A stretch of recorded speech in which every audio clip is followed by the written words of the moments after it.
Hello, beautiful women, and happy Friday. I'm so grateful to be here again with you. My goal this week is to share some personal thoughts with you in this episode. I have, in almost every episode, underscored the importance of having a spiritual practice.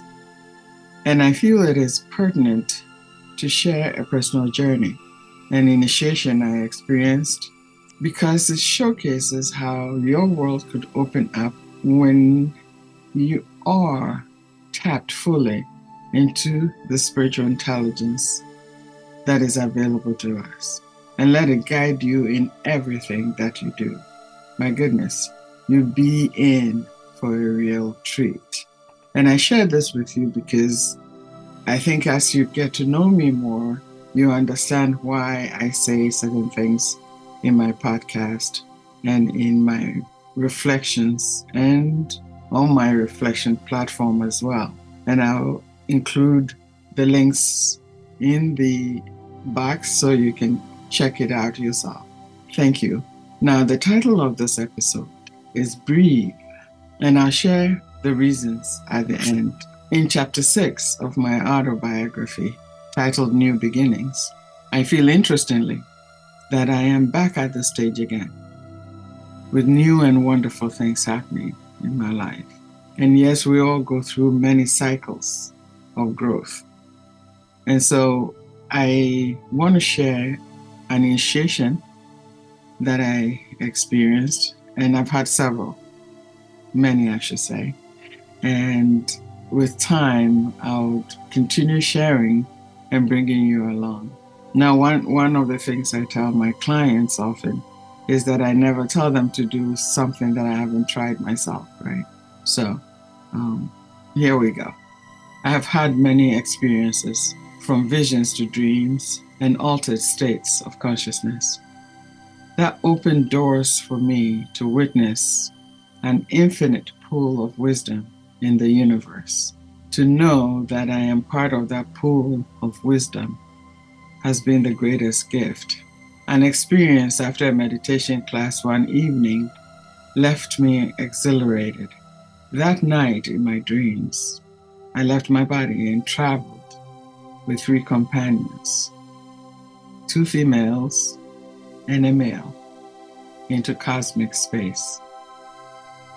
As we traveled, the 2 females were on each side of me, and the male flew above me. I felt secure and protected. We came to a place where there was some activity, and suddenly a magnificent being arrived. He was introduced to me as Archangel Gabriel. He welcomed me and gave my guides information as to where to take me. He assured me that I would see him again before my journey back home. During that tour, I saw different structures within the universe, and they were beyond beautiful. There were gardens with the most gorgeous flowers being cared for by angels. There was music that made every cell in my body float with joy. Before my journey back home, the 2 ladies, whom I believe were my guides and healers, told me to hold my right hand to the energy and vibration which was around me and touch my back whenever I was in distress. Now, I had had back surgery and I was in excruciating pain, so that really was very helpful. Those direct instructions helped with my physical healing. This was just one of many astral exposures. I start my day with an affirmation. Thy will be done, God, not mine. In me and through me, show me what I must do this day, and let me be a channel of your blessings to all. This affirmation allowed me to surrender all my needs and desires, which made it easier for me to just be. I could not worry about the things that were out of my control. I also perform another ritual, which is meant to express confidence in the angelic protection it invokes. This invocation is part of the vanishing ritual, a preliminary to Kabbalistic ritual work. When I did my first research on Kabbalistic rituals, I came across information that left me humbled, joyfully tearful, quiet, reflective, and awed.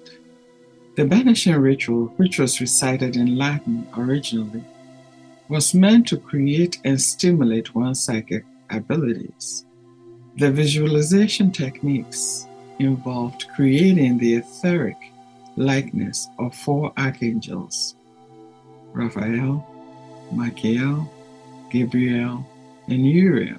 There are several more steps, like the visualization of the six-pointed star above the head, which are aspirations of the lower self towards the higher. I never pondered my journey into the universe and meeting Archangel Gabriel, but the visit could not be accidental either. During my readings, I came across a text in Conway's Magic and Occult Primer. He wrote, "Turning to the east again, he focuses his attention on the tree of life, for he is ready to move from Malkuth, the sphere of earth, to Yesod, which is the silver gateway to the astral. Yesod is the sphere of the moon, and the name of Gabriel will be the one he gives on approaching the Ishim who guard the gate."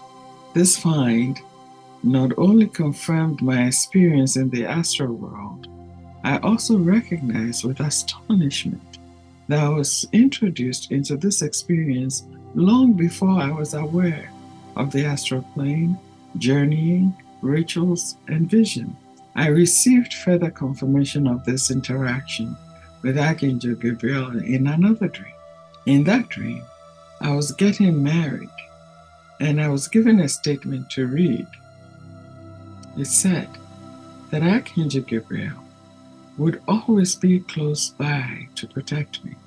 As I hurried through the ceremony, I saw the archangel in a form of light, but could still make out his features. What this meant to me was that I had been exposed deeply into the spiritual and transpersonal spheres as an initiation to what was to come. The path was clearly outlined for me, and new doors opened as I became willing to advance.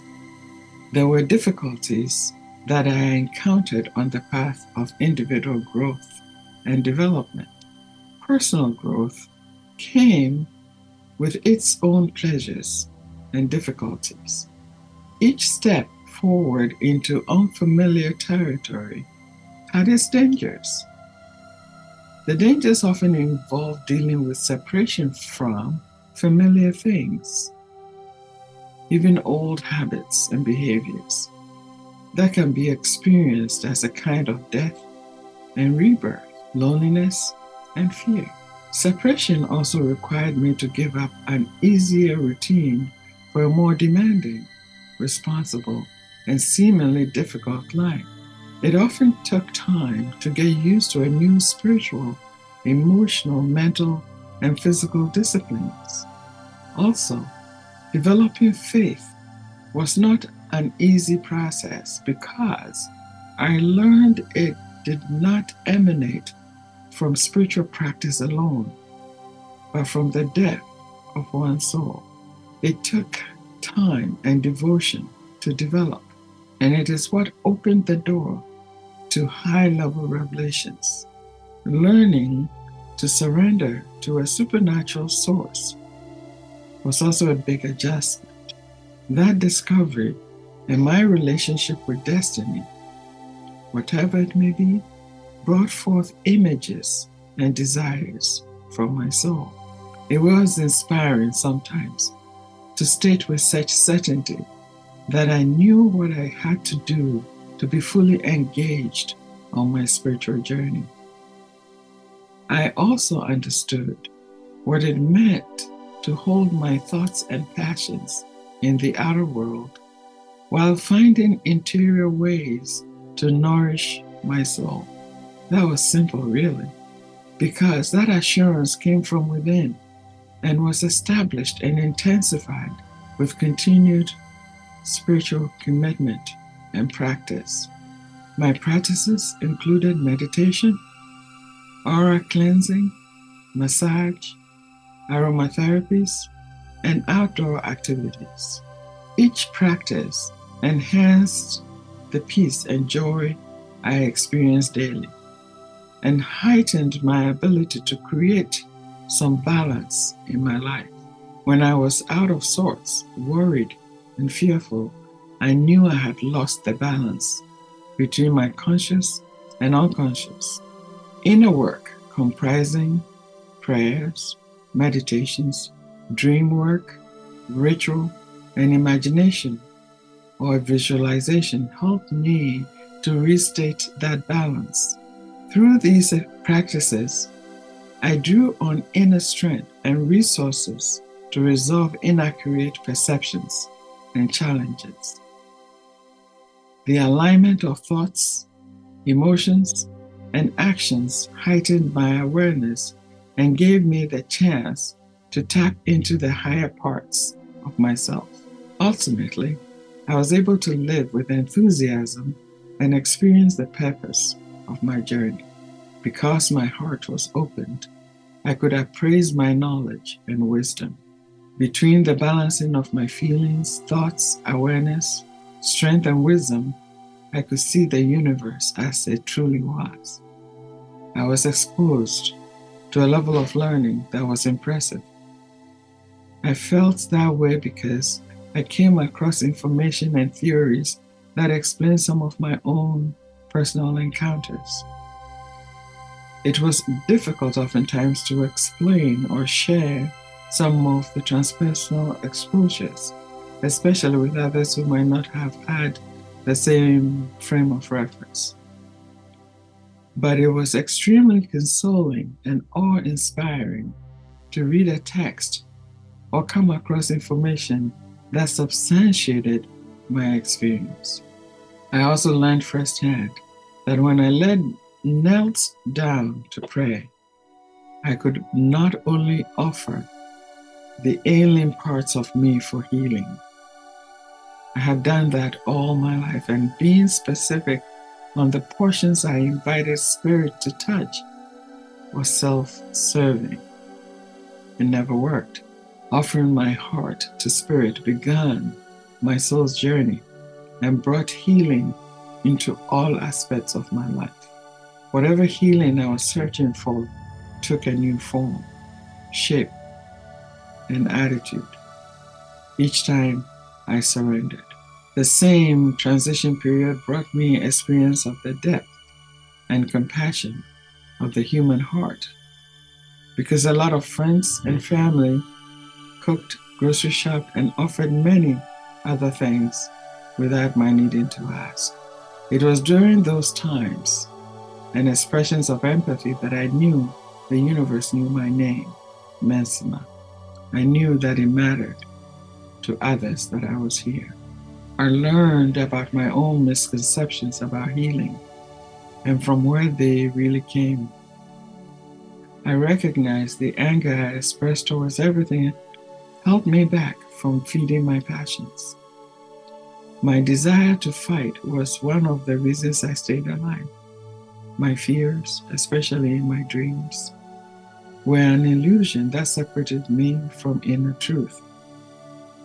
They fueled my desire to retreat. My sadness and depression pushed me towards change, and my joys, even in the darkest of times, expressed my desire to live. Then my perceptions shifted, and the constellation of my experiences, qualities, and values brought a joy of living a richer life for my community and for myself. That is the part of the reading that I wanted to share with you. That a spiritual journey opens up ways for you to bring together all the experiences you have and understand them. I'm closing this conversation by saying that I feel so blessed with the many exposures and initiations that allows me to tap into this universe and different realms. I'll keep sharing more and more as time goes on. Now I want to share an insight. Please close your eyes. Take a deep breath and release gently. And make this exercise simple, your mantra. Breathe. Do that often during the course of the day. No matter what is going on in your life, find a moment when you can just breathe and see how much more peace you experience and how much more resilient you become and how much more aware you are. Come to terms with where you are right now. Accept what is first and foremost. Then you can begin making changes if you so desire. Calmly, steadily, consciously. The question I have for you is, can you accept what is right now? Supposing you are given all that you desire in an instant, but you were told you will not open your eyes again. Would you accept it? Could you accept it? You see, there is a gift in the challenges we may be going through. It fosters our growth and transformation. It gives us something to work at, to expand to. And from personal experience, I can assure you how exhilarating life looks and feels when you come to an end of a transformational journey. So just breathe. Let your unseen friends and guides lead you to the fountain of peace and abundance and health and joy. Whatever it is that your soul desires, breathe, my friends, and remain a woman of power and grace. Please join our subscription channels, YouTube, Patreon, and share the messages so that we begin to harness the energies of the goddess in and around us all the time. Yes, be a woman of power and grace. Many, many, many blessings and much love, and I'll see you in a couple of weeks. Thank you.